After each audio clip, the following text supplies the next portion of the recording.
চৌধুরী পাড়া, সন্ধেবেলা।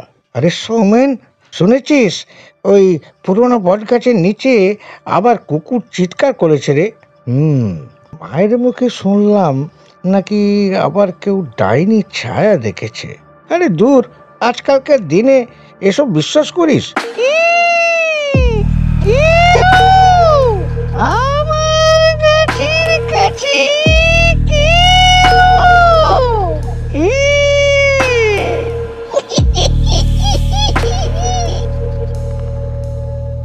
পরদিন সকালে গ্রাম সভা। গত রাতে আবার দুলাল হারিয়ে গেছে, এটা এটা চতুর্থ ঘটনা ঘটলো। আচ্ছা, আচ্ছা, আমরা কি পুলিশে জানাবো? ওরে না রে, এটা পুলিশে নয়, এ যে চৌধুরী পাড়ার ডাইনি ফেরত এসেছি। 30 বছর আগেকার ঘটনা।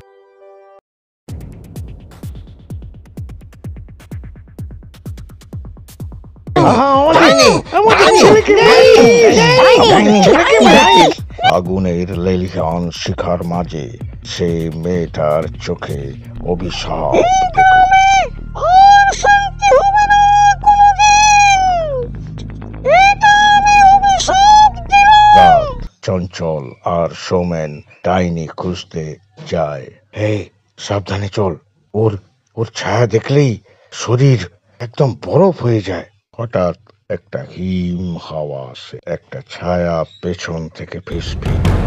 তোমরা আমাকে আমাকে আবার জ্বালাতে এসেছে না? আমি ফেরত এসেছি, আর কেউ বাঁচবে না। কিন্তু কিন্তু আমরা ভয় না পেলে? তুই দুর্বল, তুই যা, তুই পুড়ে মর।